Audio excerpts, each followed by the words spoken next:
Nagsimula sa isang food cart noong 2007 at makalipas ang 17 taon, ito ay isa na sa paboritong pagkain ng mga Pilipino. Mula na nag-umpisa kami katuning, maganda na yung sales agad eh. Tapos paakyat na, never nang bumaba.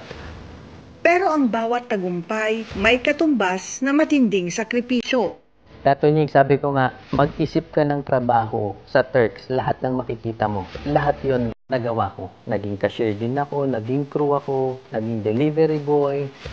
Ngayong Huwebes, July 18, kilalanin si Jem Zenia Rosa, ang President at CEO ng kumpanyang Turks na isa sa fastest growing food retail chains sa Pilipinas. Abangan sa Tune In kay Tunying Live Season 4. Okay na po ba na sabihin niyo sa amin kung ano na ang worth ng kumpanya ngayon? Hindi ko po maalala, Your Honor.